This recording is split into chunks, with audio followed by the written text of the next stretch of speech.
ലോകത്തിൽ ഏറ്റവും പ്രസംഗിക്കപ്പെടുന്നതാണ് വിശുദ്ധ ബൈബിൾ. അനേക പ്രഭാഷണങ്ങൾ നാം ശ്രദ്ധിക്കുന്നവരാണ്, അനേക പ്രസംഗങ്ങൾ നാം ദിനംതോറും കേൾക്കുന്നവരാണ്. ലോകത്തിൽ ഏറ്റവും അധികം പ്രസംഗിക്കപ്പെടുന്ന പുസ്തകമാണ് വിശുദ്ധ ബൈബിൾ. പാപം ചെയ്ത് ദൈവത്തിൽ അകന്നുപോയ മാനവജാതിയോട് ദൈവത്തിങ്കലേക്ക് അടുത്തു വരിക എന്നുള്ള സന്ദേശമാണ് വിശുദ്ധ ബൈബിളിനകത്ത് ഉള്ളത്.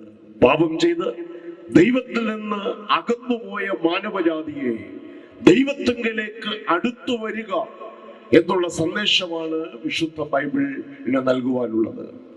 മനുഷ്യന്റെ സൃഷ്ടിതാവായ ദൈവത്തിൽ നിന്ന് അകന്ന്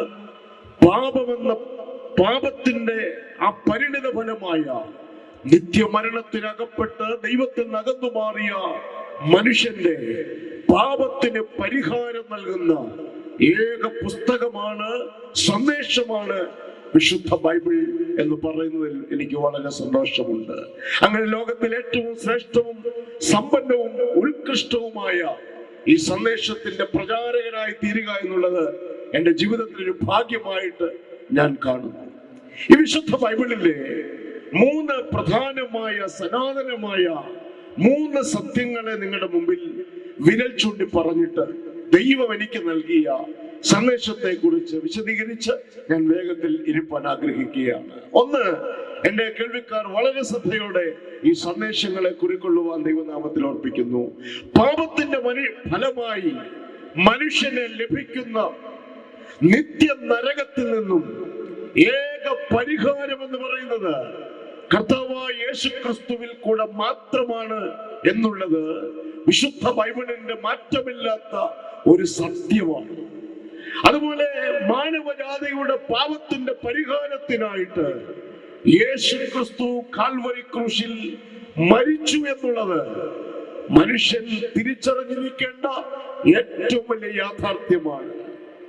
മനുഷ്യന്റെ പാപത്തിന് പരിഹാരമായി കാൽവരി ക്രൂശിൽ മരിച്ച് അടക്കപ്പെട്ട് ഉയർത്തെഴുന്നേറ്റ കർത്താവായ യേശുക്രിസ്തു മാനവജാതിക്ക് വേണ്ടി, തനിക്ക് വേണ്ടി വിശ്വസിക്കുന്നവർക്ക് വേണ്ടി താൻ ജീവിക്കുന്നു എന്നുള്ള സത്യവും വിശുദ്ധ ബൈബിളിന്റെ അടിസ്ഥാന തത്വമാണ് എന്ന് ഞാൻ എൻ്റെ കേൾവിക്കാരെ ഓർമ്മിപ്പിക്കുന്നു. അതുകൊണ്ട് തന്നെ ഈ വിശുദ്ധ ബൈബിളിന്റെ പ്രഭാഷണം ഒരിക്കലും അത് വെറുതെയായി തീരുന്നില്ല.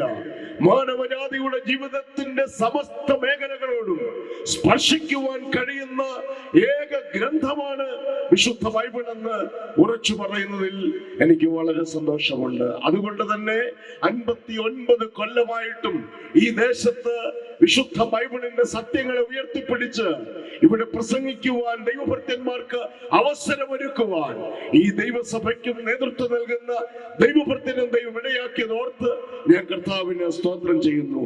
അതുകൊണ്ട് തന്നെ മാനവജാതിയുടെ പ്രശ്നങ്ങൾ ഏറ്റവും വലിയ പ്രശ്നമായ ദൈവത്തിൽ അകന്നുപോയി നിത്യനരകത്തിലേക്ക് യാത്ര ചെയ്യുന്ന മാനവജാതിയെ രക്ഷിപ്പാൻ കഴിയുന്ന ഈ സുവിശേഷത്തിന്റെ സന്ദേശത്തെ ഹൃദയത്തിൽ സ്വീകരിക്കുകയും ആ സുവിശേഷ സത്യത്തിന് വേണ്ടി ജീവിതത്തെ സമർപ്പിക്കുകയും ചെയ്യുക എന്നുള്ളത് ജീവിതത്തിൽ ഏറ്റവും ഭാഗ്യമായിട്ട് ഞാൻ കരുതുകയാണ്. ഇവിടെ ഇരിക്കുന്ന പല പ്രിയപ്പെട്ടവരും കർത്താവായ യേശുവിനെ രക്ഷിതാവായി സ്വീകരിച്ചവരും യേശുവിനെ അടുത്തറിഞ്ഞവരുമാണ്. എന്നാൽ ഞങ്ങൾ ഇന്ന് രാത്രി പ്രസംഗിക്കുന്ന ഈ സന്ദേശത്തിലൂടെ ഞങ്ങൾ വളരെയധികം ശ്രദ്ധിക്കുന്ന ഒരു കാര്യമുണ്ട്. ഏതെങ്കിലും ഒരു വ്യക്തി ഈ കർത്താവായ യേശുവിനെ അടുത്തറിയാൻ കഴിയാതിരിക്കുന്നുണ്ടെങ്കിൽ, ഏതെങ്കിലും ഒരു വ്യക്തി പാപത്തിനടിമയായി നിത്യ നരകത്തിലേക്ക് യാത്ര ചെയ്യുന്നെങ്കിൽ, ആ വ്യക്തി ദൈവത്തിങ്കലേക്ക് മടങ്ങി വരാനുള്ള ഒരു അവസരമായിട്ട് ഈ സുവിശേഷ യോഗത്തെ കണ്ടുകൊണ്ട് ഞങ്ങൾ ഇവിടെ ഈ പ്രഭാഷണത്തെ നിങ്ങൾ അറിയിക്കുന്നത് വളരെ ശ്രദ്ധിപ്പാൻ ദൈവനാമത്തിൽ അപേക്ഷിക്കുകയാണ്. വിശുദ്ധ വേദപുസ്തകത്തിൽ നിന്ന് ഒരു വേദഭാഗം ഞാൻ വായിച്ചു കേൾപ്പിക്കാൻ ആഗ്രഹിക്കുന്നു. ലൂക്കോസിന്റെ സുവിശേഷം 12-ാം അധ്യായത്തിന്റെ 21-ാമത്തെ വാക്യം ഇന്നത്തെ ചിന്തയ്ക്ക് ആധാരമായിട്ട് ഇവിടെ വായിച്ചു കേൾപ്പിക്കുന്നു. ലൂക്കോസിന്റെ സുവിശേഷം 12-ന്റെ 21-ാം വാക്യം. ദൈവവിഷയമായി സമ്പന്നനാകാതെ തനിക്കു തന്നെ നിക്ഷേപിക്കുന്നവന്റെ കാര്യം ഇങ്ങനെ ആകുന്നു. നമ്മുടെ കർത്താവായ യേശുക്രിസ്തു ലോകത്തിലായിരുന്നപ്പോൾ ജനത്തോട് സംസാരിച്ച പലവിധമായ മാധ്യമങ്ങളുണ്ട്. അതിലൊന്ന് യേശു സംസാരിച്ച ഒരു മുഖാന്തരമാണ്, ഒരു മേഖലയാണ് ഉപമകളിലൂടെ യേശു സംസാരിച്ചു. യേശുവിന്റെ പ്രഭാഷണത്തിന്റെ ആ ഏറ്റവും വലിയ സത്യം എന്ന് പറയുന്നത് കർത്താവായ യേശു ക്രിസ്തുവിനെയും നിത്യജീവനെയും മനുഷ്യൻ അറിയണമെന്നുള്ളതാണ്.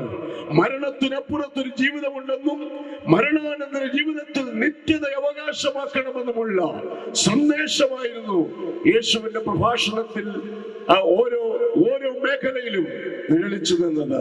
ഇവിടെ യേശു കർത്താവിന്റെ പ്രഭാഷണത്തിൽ ഉപമയിലൂടെ ഒരു പ്രസ്താവന യേശു പ്രസ്താവിക്കുന്നതാണ് ഈ 12-ാം അധ്യായത്തിന്റെ പ്രാരംഭമായി നമുക്ക് മനസ്സിലാക്കുവാൻ കഴിയുന്നത്.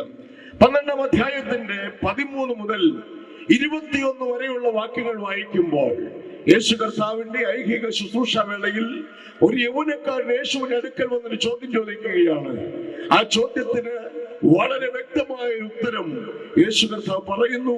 അത് ഉപമയിലൂടെ അത് വ്യക്തമാക്കുന്നതാണ് ഇവിടുത്തെ പ്രമേയം. 13 മുതൽ 21 വരെയുള്ള വാക്യങ്ങൾ, ആ ഒരു ചെറിയ പാരഗ്രാഫിനകത്ത് യേശുവിനോട് ചോദിക്കുന്ന യൗവനക്കാരന്റെ ചോദ്യവും അതിന് യേശു നൽകുന്ന വ്യക്തമായ മറുപടിയും ഒരു ഉപമയിലൂടെ അത് വിശദീകരിച്ചിരിക്കുന്നതും നമുക്ക് വളരെ വ്യക്തമായിട്ട് കാണുവാൻ കഴിയുന്നുണ്ട്. 13-ാമത്തെ വാക്യത്തിൽ ആ യൗവനക്കാരൻ യേശുവിന്റെ അടുക്കൽ വന്നിട്ട് ചോദിക്കുന്ന ഒരു ചോദ്യം ഇതാണ്.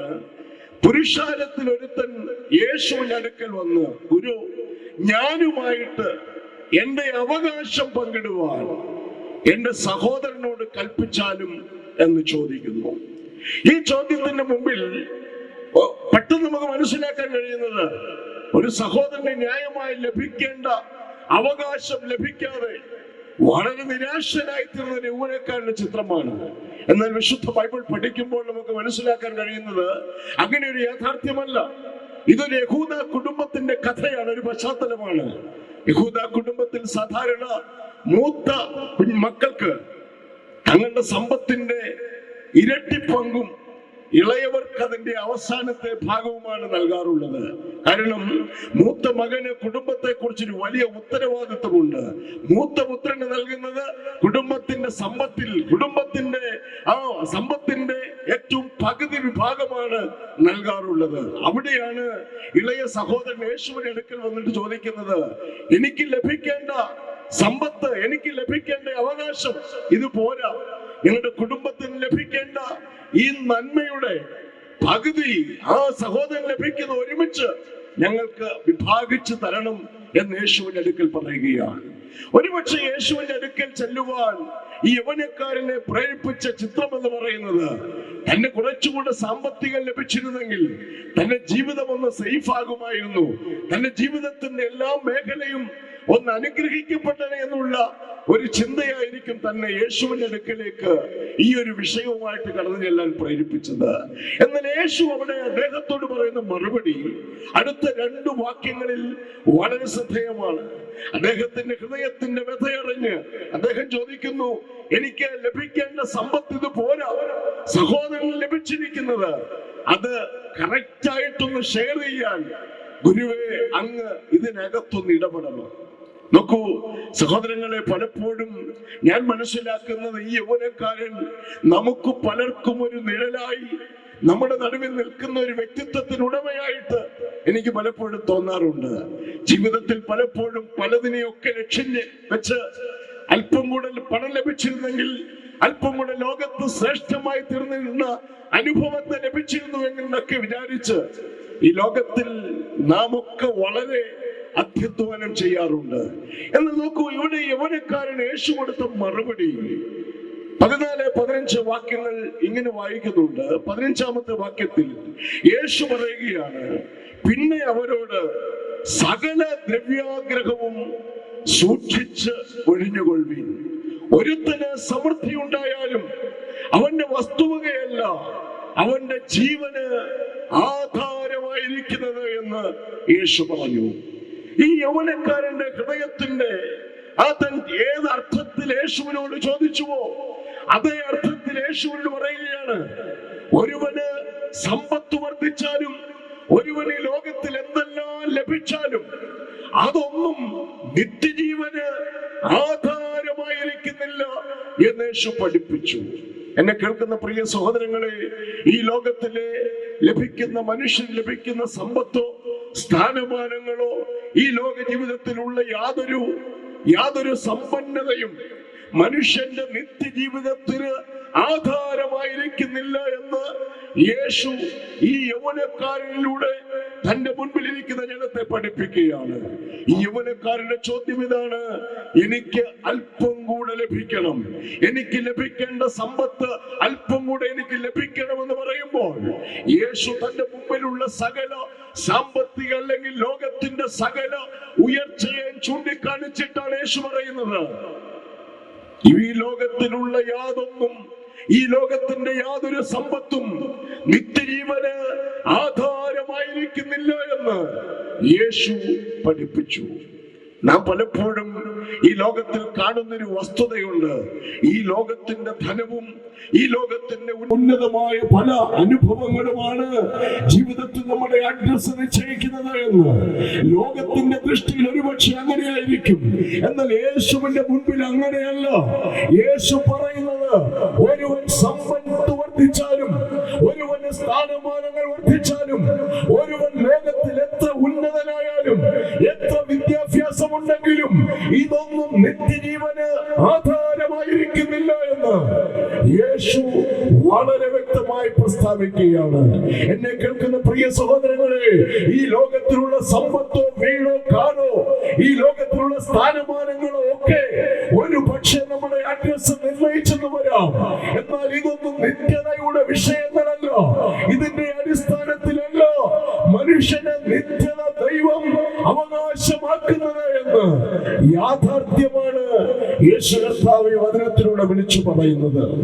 അതുകൊണ്ട് ഇന്ന് രാത്രി നാം ഈ തിരുവചനത്തിന്റെ മുൻപാകെ ശ്രദ്ധയോടെ ആയിരിക്കുമ്പോൾ ഒരു സന്ദേശം തിരിച്ചറിയുക: ഈ ലോകത്തിൽ ലഭിക്കുന്നതൊന്നും നിത്യജീവിതത്തിന് ആധാരമായിരിക്കുന്നില്ല.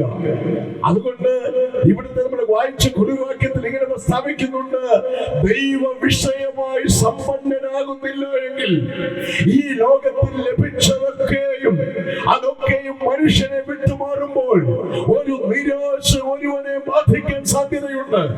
അതുകൊണ്ട് ദൈവ വിഷയമായി സമ്പന്നനാകുക എന്നുള്ളതാണ് ഈ വേദഭാഗത്തുനിന്ന് കർത്താവ് നൽകുന്ന സന്ദേശം. ദൈവമക്കളെ, ഈ സമീപകാലത്ത് മാധ്യമങ്ങളിലൂടെ സോഷ്യൽ മീഡിയയിലൂടെ പ്രചരിച്ച ഒരു വാർത്ത ഞാൻ നിങ്ങളുടെ മുമ്പിൽ ഒന്ന് ചൂണ്ടിക്കാണിക്കാൻ ആഗ്രഹിക്കുന്നു. ഒരു അമേരിക്കയിലെ ന്യൂയോർക്കിലെ ടൈംസ് സ്ക്വയർ എന്ന് പറയുന്ന ഒരു വലിയ പട്ടണം, ഏത് വിദേശികൾ ന്യൂയോർക്ക് സിറ്റിയിലെത്തിയാലും കാണുവാൻ വളരെ ആഗ്രഹിക്കുന്ന ഒരു പട്ടണമാണ് ടൈംസ് സ്ക്വയർ എന്ന് പറയുന്ന പട്ടണം. വളരെ സമ്പന്നന്മാർ തിങ്ങി നിറഞ്ഞു പാർക്കുന്ന, വളരെ ധനാഢ്യന്മാരുടെ ജീവിതം തുടരുന്ന വലിയ സമ്പന്നമായ ഒരു പട്ടണമാണ് ഈ ടൈംസ് സ്ക്വയർ എന്ന് പറയുന്ന പട്ടണം. അവിടെ താമസിച്ചിരുന്ന ഒരു മനുഷ്യന്റെ കഥയാണ് നാം കഴിഞ്ഞ നാളുകളിൽ സോഷ്യൽ മീഡിയയിലൂടെ വായിച്ചറിഞ്ഞത്. അവിടെ പാർത്ത ഈ മനുഷ്യന് ഒരുപാട് സമ്പത്തുണ്ട്. തനിക്ക് സഹോദരങ്ങളില്ല, ഭാര്യയില്ല, ഭർത്താവില്ല, മക്കളില്ല, അങ്ങനെ ബന്ധുക്കൾ ആരും തനിക്കില്ല. ഈ അവസ്ഥയിലാണ് ലോകമാകമാനം പടർന്നു പിടിച്ച കൊറോണയാൽ വളരെ ഭാരപ്പെട്ട് മരണാസന്നനായ മനുഷ്യൻ. അദ്ദേഹത്തിന്റെ ഹോസ്പിറ്റൽ ബെഡിനടുക്കിലേക്ക് തന്റെ ഒരു സ്നേഹിതനെ വിളിച്ചു വരുത്തിയിട്ട് പറഞ്ഞു: എന്റെ ഈ കട്ടിലിന്റെ അടിയിൽ ഇരിക്കുന്ന ഈ വലിയ ബോക്സുകൾ നിങ്ങൾ ശ്രദ്ധിച്ചോ? ഈ ബോക്സിനകത്തൊക്കെ നിറയെ പൊട്ടിക്കാത്ത പുതിയ ഡോളറിന്റെ കെട്ടുകളാണ്. 100 കണക്കിന് ഡോളറിന്റെ കെട്ടുകളാണ് ഈ പെട്ടിയിൽ വച്ചിരിക്കുന്നത്. ഇതൊരിക്കലും ഉപയോഗിച്ചിട്ടില്ല. നിരന്തരമായ വർഷങ്ങളിലെ എന്റെ അധ്വാനത്തിന്റെ ഫലമാണിത്. അത് ചൂണ്ടിക്കാണിച്ചിട്ട് അദ്ദേഹം പറഞ്ഞു: നീ ഈ പണവുമായിട്ട് ടൈംസ് സ്ക്വയർ പട്ടണത്തിന് തെരുവിൽ ചെല്ലണം. വളരെ തിരക്കേറിയ പട്ടണമാണ്. അവിടെ ചെന്നിട്ട് ഈ പെട്ടി പൊട്ടിച്ചിട്ട് ഈ ഡോളറുകൾ വാരി ആകാശത്തിലേക്ക് എറിയണം. എറിഞ്ഞിട്ട് പറയണം: നിങ്ങൾ വാങ്ങിക്കൊണ്ട് പോയിക്കൊള്ളുക, ആവശ്യക്കാർ ആവശ്യത്തിനെടുത്തുകൊള്ളുക എന്ന് വിളിച്ചു പറയണം. എന്നിട്ട് പറയുകയാണ്, അത് പറയാനുള്ള കാരണം ഇതെന്റെ സ്നേഹിതന്റെ അധ്വാനത്തിന്റെ ഫലമാണ്.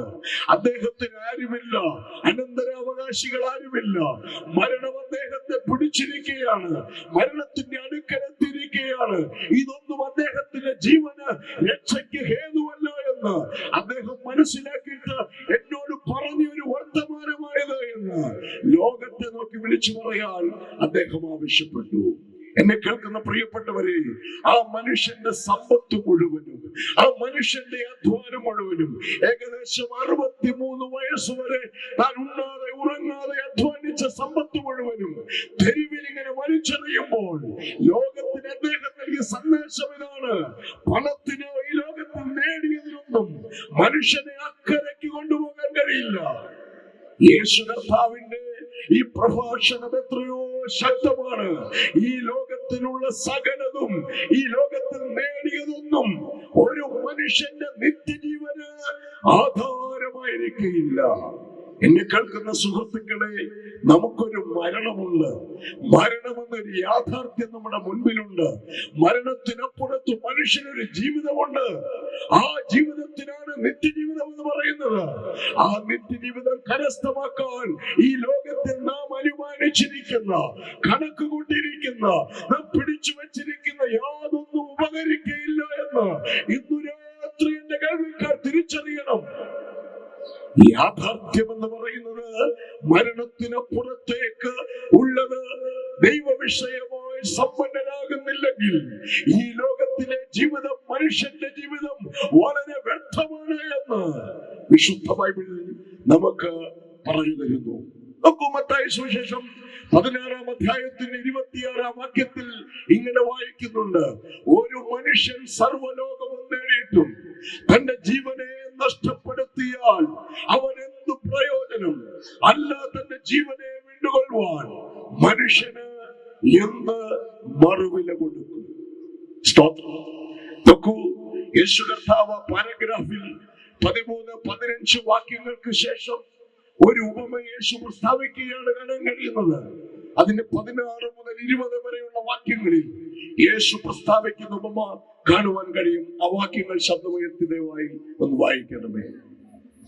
ലൂക്കോസിന്റെ സുവിശേഷം 12-ാം അധ്യായം 16 മുതൽ 20 വരെ വാക്യം.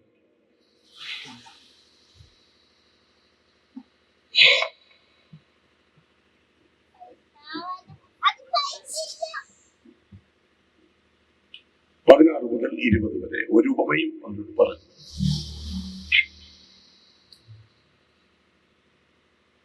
ഒരു ഉപമയും അവരോട് പറഞ്ഞത്: ധനവാനായ ഒരു മനുഷ്യന്റെ ഭൂമി നന്നായി വിളഞ്ഞു. അപ്പോൾ അവൻ, ഞാൻ എന്ത് ചെയ്യേണ്ടു? എന്റെ വിളവ് കൂട്ടിവെക്കുവാൻ സ്ഥലം പോരാ എന്ന് ഉള്ളിൽ വിചാരിച്ചു. പിന്നെ അവൻ പറഞ്ഞത്, ഞാൻ ഇത് ചെയ്യും: എന്റെ കളപ്പുരകളെ പൊളിച്ച് അധികം വലിയവ പണിത് എന്റെ വിളവും വസ്തുവകയും എല്ലാം അതിൽ കൂട്ടിവെക്കും. എന്നിട്ട് എന്നോട് തന്നെ, നിനക്കേറിയ ആണ്ടുകൾക്ക് മതിയായ അനവധി വസ്തുവക സ്വരൂപിച്ചു വെച്ചിരിക്കുന്നു. ആശ്വസിക്കുക, തിന്നുക, കുടിക്കുക, ആനന്ദിക്കുക എന്ന് പറയും. ദൈവമോ അവനോട്, മൂഢ, ഇന്ന് രാത്രി നിന്റെ പ്രാണനെ നിന്നോട് ചോദിക്കും. പിന്നെ നീ ഒരുക്കി വെച്ചത് ആർക്കാകും എന്ന് പറഞ്ഞു.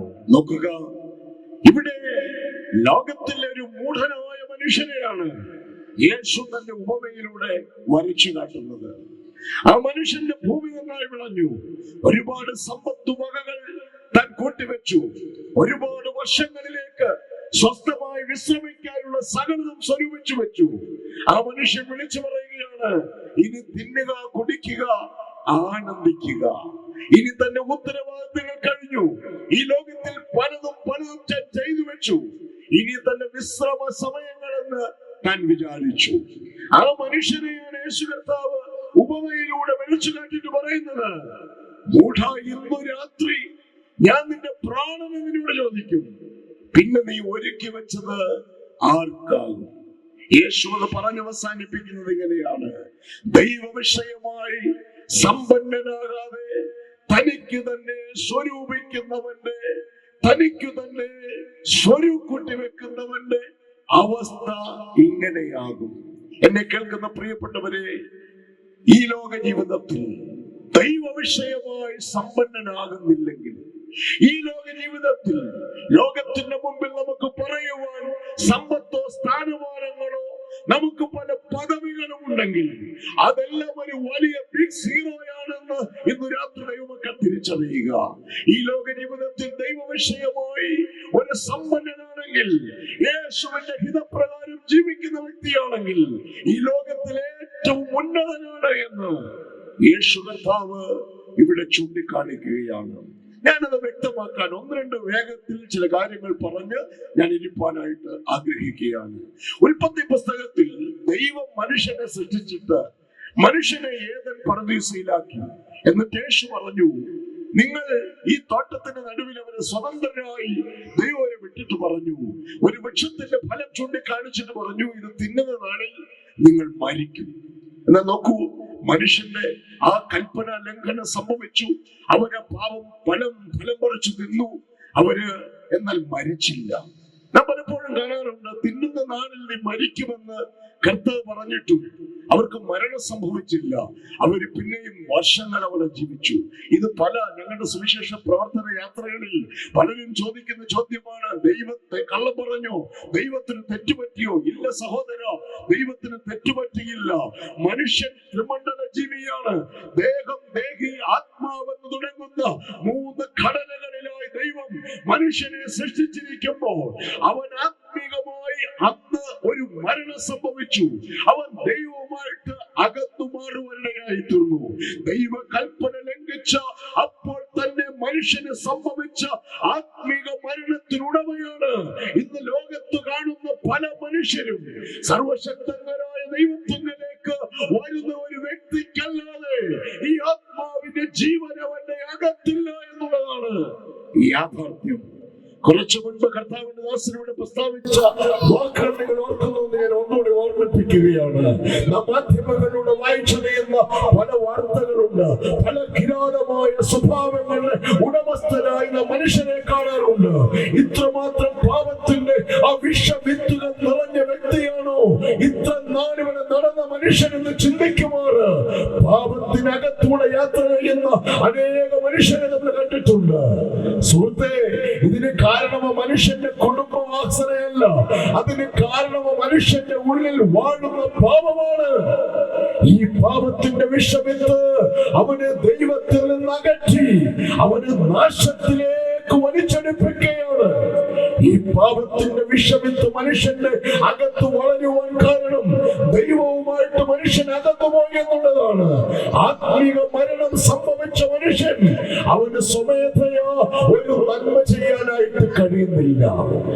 ആത്മീക മരണം സംഭവിച്ച മനുഷ്യൻ ജീവിതത്തിൽ കിരാതമായ പാപത്തിനും കിരാതമായ പല അനുഭവത്തിനും ഉടമയായി ദൈവത്തിൽ നിന്നകന്ന് മാനവജാതി മലിനമാകത്തക്കവണ്ണം പാപത്തിന്റെ അനുഭവങ്ങളാൽ നിറഞ്ഞിരിക്കുന്ന കാഴ്ചയാണ് നമുക്ക് കാണുവാനായിട്ട് കഴിയുന്നത്. നോക്കൂ, മാധ്യമങ്ങളിലൂടെ വായിച്ചറിയുന്ന വാർത്തയിലൊക്കെ കാണുന്ന ചിത്രം ഇങ്ങനെ ആത്മീക മരണം സംഭവിച്ച തകർന്ന മനുഷ്യന്റെ ചിത്രമാണ് എന്ന് ഇന്ന് രാത്രി യുവാക്കൾ തിരിച്ചറിയുക. ഞാനിവിടെ പ്രസംഗിക്കുന്ന സമയത്തും കഴിഞ്ഞ ഒരാഴ്ചകളിലൊക്കെ മലയാള മനോരമ ന്യൂസ് പേപ്പറിലൂടെയും സോഷ്യൽ മീഡിയയിൽ എല്ലാ വാർത്താ ചാനലിലും കൂടെ വളരെയധികം വായിച്ചറിഞ്ഞ കേട്ട പല വ്യക്തികളുണ്ട്. അവിടെ നടക്കുന്ന സ്വഭാവങ്ങളുണ്ട്. ദൈവ സാന്നിധ്യം നഷ്ടപ്പെട്ട പൈശാചികത ഉടമയായി മനുഷ്യൻ മാറാൻ കാരണമുണ്ട്. അവനുള്ള ദൈവിക സത്ത മരിച്ചുപോയി. അവൻ ദൈവത്തിൽ നിന്ന് അകന്നു മാറി. എന്നെ കേൾക്കുന്ന പ്രിയപ്പെട്ടവരെ, ആത്മീക മരണം എന്ന് പറയുന്നത് വളരെ അപകടകരമായ ഒരു വസ്തുതയാണ്. പാപം ചെയ്തപ്പോൾ മനുഷ്യന് സംഭവിച്ചത് ആത്മീക മരണം സംഭവിച്ചു. ഈ ആത്മാവിന്റെ മരണം സംഭവിച്ച മാനവജാതിക്ക് ഒരു ജീവൻ ആവശ്യമാണ്. എന്നാൽ ഇന്ന് രാത്രി ശ്രദ്ധിച്ചു കേൾക്കൂ, മനുഷ്യന് ലോകത്തിലെ ഏറ്റവും അധികം അത്യാവശ്യമായിരിക്കുന്ന സംഗതി എന്ന് പറയുന്നത് വീടല്ല കേട്ടോ, ധനമല്ല കേട്ടോ, അവർക്ക് ഉന്നതമായ പദവിയല്ല, വിദ്യാഭ്യാസത്തിന്റെ ശ്രേഷ്ഠതയല്ല, ലോകം വച്ചു നീട്ടുന്ന യാതൊന്നുമല്ല. അതിനേക്കാളൊക്കെ ഉപരിയായിട്ട് മനുഷ്യന് വേണ്ട ഒരു യാഥാർത്ഥ്യം അവൻ ദൈവത്തിലേക്ക് മടങ്ങി വരിക എന്നുള്ളതാണ്. ദൈവത്തെ ദൈവമായി കാണാതെ ഒരു മനുഷ്യനും മനുഷ്യനായി ജീവിക്കാൻ കഴിയത്തില്ല. ദൈവത്തെ അടുത്തറിയാതെ ഒരു വ്യക്തിക്ക് യഥാർത്ഥ മനുഷ്യനായി ജീവിക്കാൻ കഴിയില്ല. ഇന്ന് ലോകത്തിൽ നടമാടുന്ന എല്ലാ പാപപ്രവണതയുടെയും അടിസ്ഥാന കാരണം, മനുഷ്യനിലെ മനുഷ്യത്വം മരവിച്ചതിന്റെ കാരണം, ദൈവത്തിന് അവന്റെ ഹൃദയത്തിനകത്ത് സ്ഥാനമില്ല എന്നുള്ളതാണ്. സ്തോത്രം. അതുകൊണ്ട് മാനവജാതിക്ക് ഏറ്റവും വലിയ ആവശ്യമായ വസ്തുത അവന്റെ ആത്മാവിന്റെ രക്ഷയാണ്. ദൈവത്തിങ്കലേക്ക് അടുത്തു വരിക എന്നുള്ളതാണ് എല്ലാ മനുഷ്യനും ഉണ്ടാകേണ്ട ഏറ്റവും വലിയ കാര്യം. അവിടെ മാത്രമേ മനുഷ്യൻ മനുഷ്യനായി തീരുകയുള്ളൂ. സമയത്തിന്റെ പരിമിതി ഉള്ളത് കൊണ്ട് ഞാൻ അധികം വിശദീകരിക്കാതെ ഒന്ന് രണ്ട് വിഷയങ്ങൾ കൂടെ നിങ്ങളുടെ മുമ്പിൽ പറയുവാൻ ഞാൻ ആഗ്രഹിക്കുന്നു. വിശദീകരിക്കുന്നില്ല, ഒരു ഭാഗം പറഞ്ഞ് അവസാനിപ്പിക്കാം. ധനവാന്റെ ലാസറിന്റെ ഉപമ ലൂക്കോസിന്റെ സുവിശേഷത്തിൽ വായിക്കുന്നുണ്ട് 16-ാം അധ്യായത്തിൽ. നിങ്ങൾ വീട്ടിൽ പോയി വായിക്കാൻ കഴിയുന്നവർ വായിക്കണം. എന്റെ കേൾവിക്കാർക്ക് പലതും ഇത് നന്നായി അറിയാം, അതുകൊണ്ട് ഞാൻ വിശദീകരണത്തിലേക്ക് തുടരുന്നില്ല. അവിടെ ധനവാനായ മനുഷ്യന്റെ ആ വേദനിപ്പിക്കുന്ന ചിത്രം നിങ്ങളൊന്ന് കണ്ടേ. മരിച്ചുപോയി ആ വലിയ നരകാഗ്നിയിൽ കിടന്ന് ധനപേക്ഷിക്കുന്ന അപേക്ഷ, ലാസറിന്റെ വിരലിന്റെ അഗ്രം വെള്ളത്തിൽ തൊട്ട് എന്റെ നാവിനെ തണുപ്പിക്കേണ്ടതിന് ഇങ്ങോട്ട് അയക്കണമേ എന്ന് എന്റെ പ്രിയ കേൾവിക്കാരെ ശ്രദ്ധിക്കണമേ. ഇന്ന് 2000-ത്തിലധികം കൊല്ലങ്ങളായിട്ടും ആ അപേക്ഷ നിരാകരിക്കപ്പെട്ടിട്ട് ആ അപേക്ഷ സാധിക്കാൻ കഴിയാതെ ഇന്നും അഗ്നികുണ്ഡത്തിൽ കിടക്കുന്ന മനുഷ്യൻ ചൂണ്ടിക്കാണിക്കപ്പെടുന്ന ഒരു യാഥാർത്ഥ്യമുണ്ട്.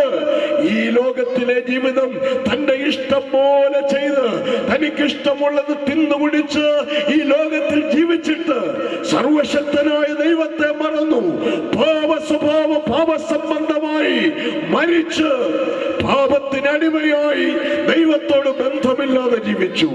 എന്റെ കേൾവിക്കാരോട് പറയട്ടെ, ഈ പ്രഭാഷണം ശ്രദ്ധിക്കുന്ന മാന്യ ശ്രോതാക്കളെ, നിങ്ങൾ ഏത് കുടുംബത്തിൽ ജനിച്ചവരാണെങ്കിലും, നിങ്ങൾ ഈ ലോകത്തിൽ എത്ര മാന്യരാണെങ്കിലും, ഈ ലോകത്ത് എത്ര സ്ഥാനമാനങ്ങളുള്ള വ്യക്തിയാണെങ്കിലും, യേശു നിങ്ങളുടെ ജീവിതത്തിലില്ലെങ്കിൽ നിങ്ങളുടെ ജീവിതം തകർന്നതാണ്, നിങ്ങളുടെ ജീവിതം നിത്യമരണത്തിലേക്കുള്ള യാത്രയിലാണ് എന്ന് വിശുദ്ധ ബൈബിൾ അസന്നിഗ്ധമായി വിളിച്ചു പറയുകയാണ്. മരണത്തിനപ്പുറത്ത് മനുഷ്യന് ഒരു ജീവിതമുണ്ട്.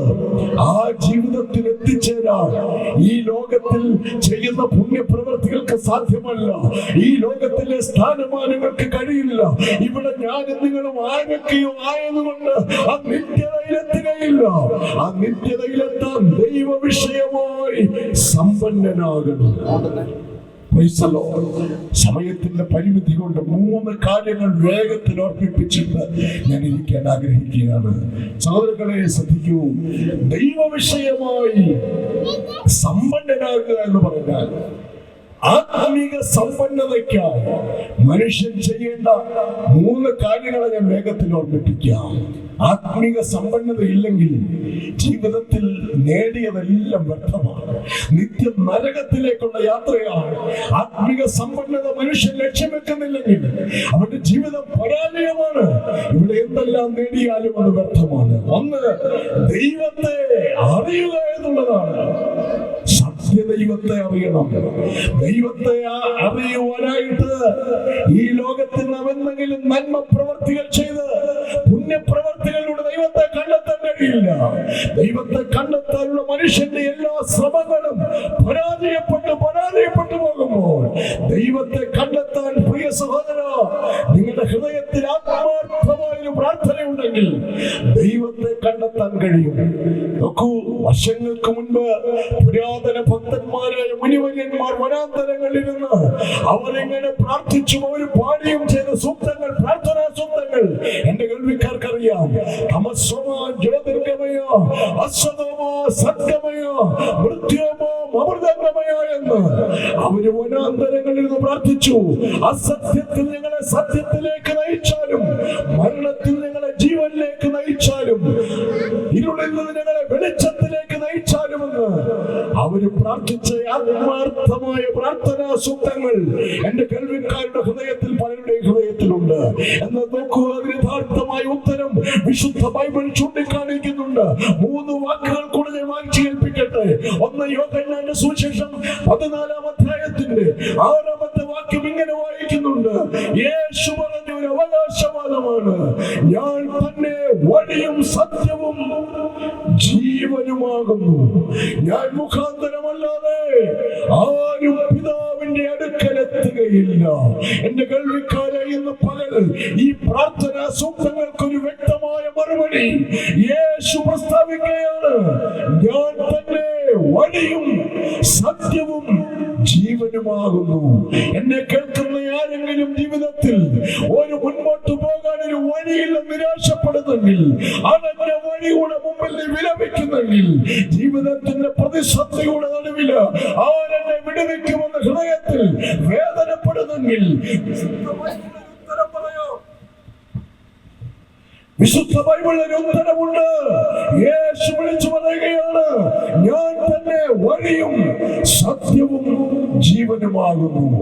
എന്നെ കേൾക്കുന്ന പ്രിയപ്പെട്ടവരെ, നിരാശപ്പെടാൻ സംഗതിയില്ല.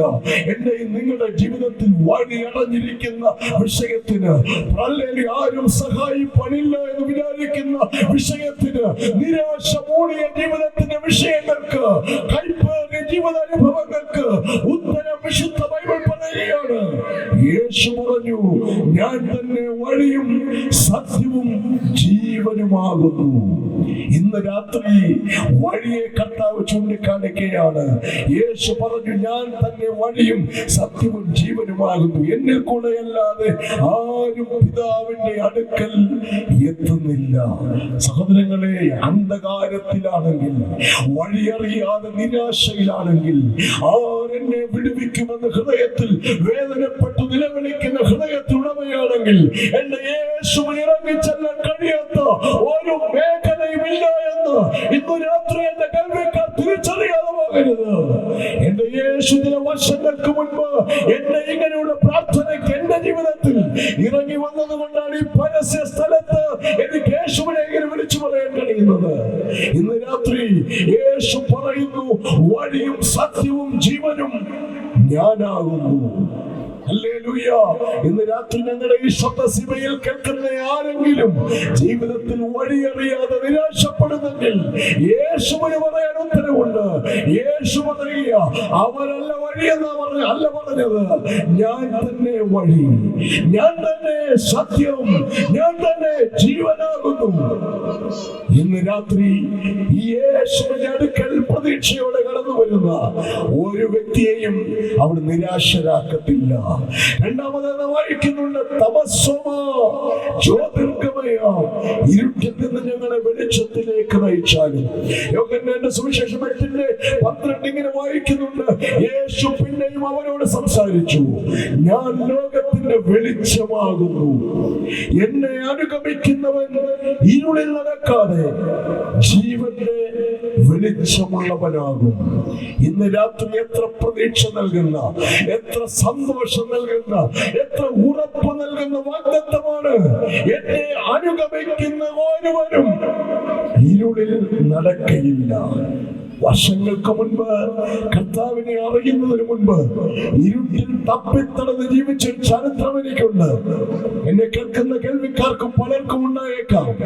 അവിടെ തല ഉയർത്തി നിൽക്കാൻ കഴിയാത്ത പലരുണ്ടായേക്കാം.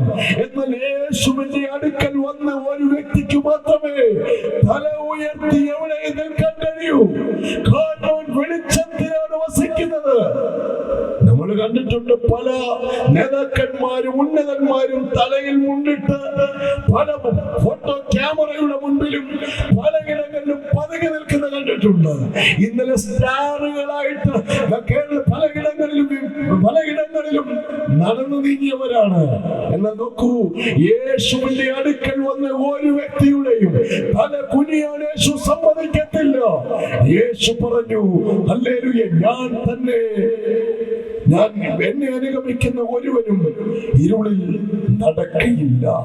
ഇന്ന് രാത്രി ഈ വെളിച്ചത്തിലേക്ക് ഞാൻ നിങ്ങളെ സ്വാഗതം ചെയ്യുകയാണ്. അതുപോലെ കർത്താവ് ആ പ്രാർത്ഥനയുടെ മറ്റൊരു മറുപടി ഉണ്ട്, മൃത്യുമാം അമൃതം ഗമയ, മരണത്തിൽ നിന്ന് ഞങ്ങളെ ജീവനിലേക്ക് നയിച്ചാലും. നമുക്കറിയാമല്ലോ, ലോകം കണ്ട അനേക ഉന്നതന്മാർ ഒരിക്കലും മരിക്കാതിരിക്കാനുള്ള മരുന്ന് തേടി, ഒരിക്കലും മരിക്കരുതെന്ന് ആഗ്രഹിച്ചു, അവൻ അതിനു വേണ്ടി അധ്വാനിച്ചു. നമുക്കറിയാമല്ലോ, ലോകങ്ങളുടെ ഏറ്റവും വലിയ പോപ്പ് മ്യൂസിക് താരം താൻ 150 വർഷമെങ്കിലും ജീവിക്കാൻ ആഗ്രഹിച്ച മനുഷ്യനാണ്. എന്നാൽ 33-ാമത്തെ വയസ്സിൽ ഈ ലോകം വിട്ടു മാറേണ്ടി വന്നു. അദ്ദേഹത്തിന് ഓരോ ദിവസവും അനുധാവനം ചെയ്തത് ഏകദേശം 25-ലധികം ഡോക്ടേഴ്സ് ആണ്. തന്റെ വീടുകളിലൊക്കെയും പല ഫെസിലിറ്റി ഉണ്ടായിരുന്നു. ഓരോ ദിവസവും തന്റെ ഫുഡ് അവർ ഡോക്ടേഴ്സ് ആണ് നിർദ്ദേശിച്ചിരുന്നത്. എന്നിട്ടും അദ്ദേഹത്തിന് ഹാർട്ട് അറ്റാക്ക് വന്ന് മൈക്കൽ ജാക്സൺ എന്ന് പറയുന്ന ആ മനുഷ്യൻ ലോകത്ത് നിന്ന് മാറ്റപ്പെട്ടു. ഇന്ന് രാത്രി ദൈവമക്കളെ തിരിച്ചറിയണമേ, മരണത്തിൽ നിന്ന് ജീവനിലേക്ക് എന്നെ നയിക്കണമേ എന്ന് അനേകരുടെ പ്രാർത്ഥന ഈ ലോകത്തിൽ കിടന്നു കറങ്ങുമ്പോൾ യേശു പറഞ്ഞ മറുപടി ഇതാണ്: ഞാൻ തന്നെ ജീവനാകുന്നു. യേശുവിന് മാത്രമേ ഒരുവനെ യഥാർത്ഥ ജീവനിലേക്ക് നയിക്കാനായിട്ട് കഴിയുകയുള്ളൂ. ഒന്നാമത്തെ വാക്ക് ഞാൻ ഓർമ്മിപ്പിച്ചത് ദൈവത്തെ അറിയുക എന്നുള്ളതാണ്. നമ്മുടെ ബുദ്ധി കൊണ്ട് തപ്പി നോക്കിയല്ല ദൈവത്തെ അറിയുന്നത്. യേശുവിനെ അറിയാൻ നിങ്ങളുടെ ഹൃദയത്തിൽ ഒരു ആഗ്രഹമുണ്ടെങ്കിൽ യേശുവിനെ ചൂണ്ടിക്കാണിച്ചു തരാൻ ഒരു പ്രഭാഷകന്റെ നിലയിൽ എനിക്ക് താല്പര്യമുണ്ട്, ഒരു സുവിശേഷകന്റെ നിലയിൽ എനിക്ക് താല്പര്യമുണ്ട്. ഈ ദൈവസഭയ്ക്ക് ഒരു ആഗ്രഹമുണ്ട്.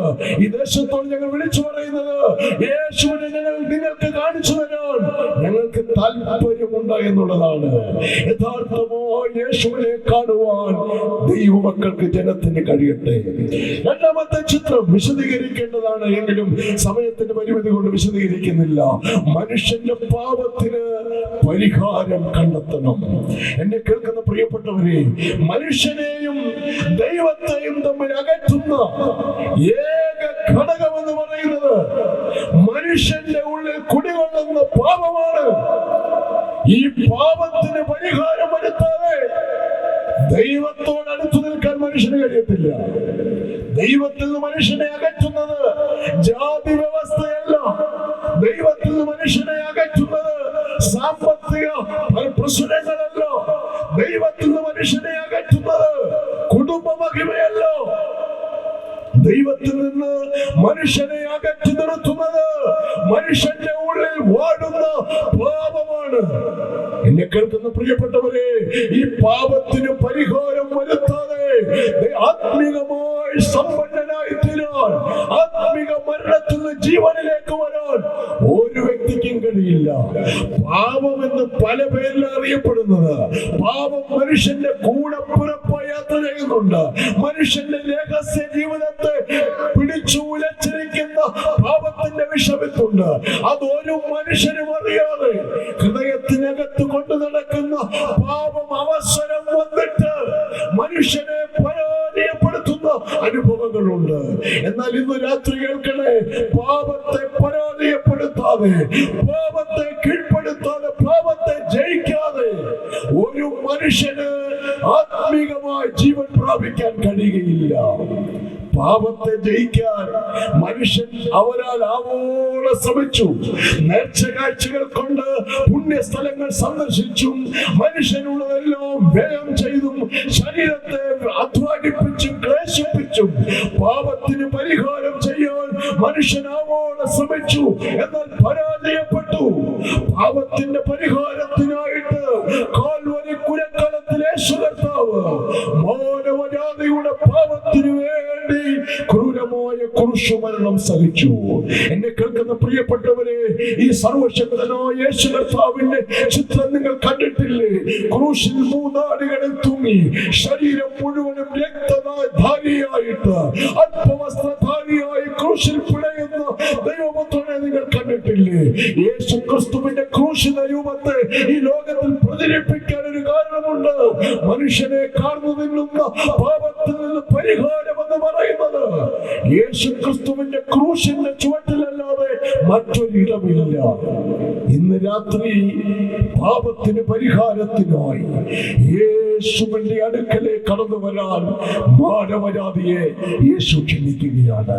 എന്നെ കേൾക്കുന്ന സഹോദരങ്ങളെ, ഒരാത്മീക സമ്പന്നതയ്ക്ക് നിങ്ങൾ ഉടമയാകണമെങ്കിൽ, ഒരാത്മീകനായി ജീവിക്കാൻ ആഗ്രഹിക്കുന്നെങ്കിൽ, ദൈവവിഷയമായി സമ്പന്നനായി തീരണമെങ്കിൽ, ഒരാളിരിക്കുന്ന നിത്യ നരകത്തിൽ നിന്ന് രക്ഷപ്പെടണമെങ്കിൽ ഏക വഴി മനുഷ്യന്റെ പാപത്തിന് പരിഹാരം കണ്ടെത്തുക.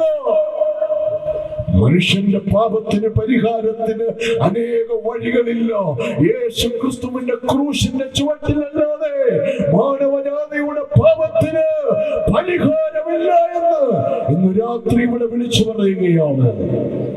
മൂന്നാമതായി നമുക്ക് കാണുവാൻ കഴിയുന്നത്, പാപത്തിന്റെ പരിഹാരത്തിനായിട്ട് യേശു ക്രിസ്തു ക്രൂശിൽ പരമയാഗമായി തീർന്നതുപോലെ മൂന്നാമത് നിത്യജീവന്റെ ഉടമസ്ഥരായി തീരാൻ യേശുവിന്റെ അടുക്കൽ ചെല്ലുക. ഒരു വേദഭാഗം കൂടെ വായിച്ചു കേൾപ്പിക്കുന്നു. യോഹന്നാന്റെ സുവിശേഷം 1 യോഹന്നാൻ 5:20. ദൈവപുത്രൻ വന്നു എന്നും സത്യദൈവത്തെ അറിയുവാൻ നമുക്ക് വിവേകം തന്നുവെന്ന് നാം അറിയുന്നു. നാം ദൈവത്തിൽ അവിടുത്തെ പുത്രനോ യേശുക്രിസ്തുവിൽ തന്നെയാകുന്നു. അവിടുന്ന് സത്യദൈവവും നിത്യജീവനും ആകുന്നു. ഈ കർത്താവായ യേശുക്രിസ്തുവിനെ രക്ഷിതാവായി സ്വീകരിക്കുക വഴി നമുക്ക് ലഭ്യമാകുന്ന ഏറ്റവും വലിയ നന്മ നിത്യജീവന്റെ ഉടമസ്ഥരായി തീരുകയാണ്. എന്റെ പ്രിയ സ്നേഹിതരെ, സഹോദരങ്ങളെ, സമയത്തിന്റെ പരിമിതി കൊണ്ട് ഞാൻ വാക്കുകളുടെ നിർത്തുകയാണ്. ഇന്ന് രാത്രി സന്ദേശത്തെ നിങ്ങൾ അവഗണിക്കരുത്. ദൈവ വിഷയമായി സമ്പന്നനാകുന്നില്ലെങ്കിൽ ഈ ലോകത്തിൽ ലഭിച്ചതെല്ലാം വ്യർത്ഥമാണ്. ഈ ലോകത്തിൽ നേടിയതെല്ലാം വ്യർത്ഥമാണ്. കർത്താവ് മനുഷ്യനോട് ചോദിച്ചതുപോലെ, ഇന്നു രാത്രി നിന്റെ പ്രാണനെ ഞാൻ നിന്നോട് ചോദിക്കും, പിന്നെ നീ ഒരുക്കി വെച്ചത് ആർക്കായി തീരും? ഈ ലോകത്തിലെ സമ്പത്തും സ്ഥാനമാനങ്ങളും ഈ ലോകത്തിലുള്ളതെല്ലാം ഇവിടെ കൊണ്ട് അവസാനിക്കുമ്പോ നിത്യത വരെ മനുഷ്യനെ പിന്തുടരുന്ന ഒരു യാഥാർത്ഥ്യം എന്ന് പറയുന്നത്, നിത്യതയിലും എത്തിക്കുന്നത് ഈ ലോകത്തിൽ ആത്മീയമായി സമ്പന്നനായി ജീവിക്കുക. നമ്മൾ ശ്രദ്ധിച്ചു കേട്ടുമല്ലോ, ദൈവത്തെ അടുത്തറിയുക, പാപത്തിന് പരിഹാരം വരുത്തുക, അതിന് ക്രൂശിന്റെ ചുവട്ടിൽ മുട്ടുകുത്തുക. യേശു ക്രൂരമായി മരിച്ചത് എന്റെ പാപത്തിന് വേണ്ടി എന്ന് വിശ്വസിക്കുക.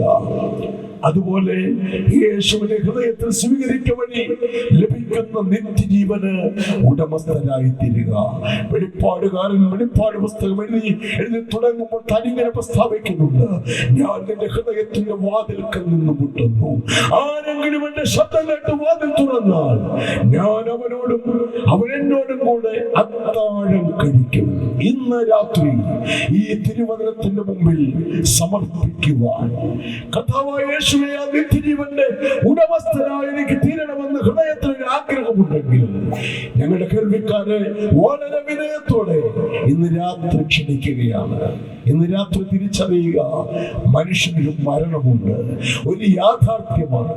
മരണത്തിനപ്പുറത്തുള്ള നിത്യത അവകാശമായി, നിത്യതയ്ക്ക് അവകാശിയായി തീരണമെങ്കിൽ, നിത്യതയ്ക്ക് ഉടമയായി തീരണമെങ്കിൽ, ആത്മീകമായി സമ്പന്നനായി തീരാൻ എന്റെ കേൾവിക്കാരെ സാദരം ക്ഷണിച്ചുകൊണ്ട് എനിക്ക് അവസരം നൽകി തന്ന ദൈവത്തിനും ദൈവസഭയ്ക്കും നിങ്ങൾക്ക് ഏവർക്കും നന്ദി അറിയിച്ചുകൊണ്ട് എന്റെ വാക്കുകൾ വിരമിക്കുന്നു.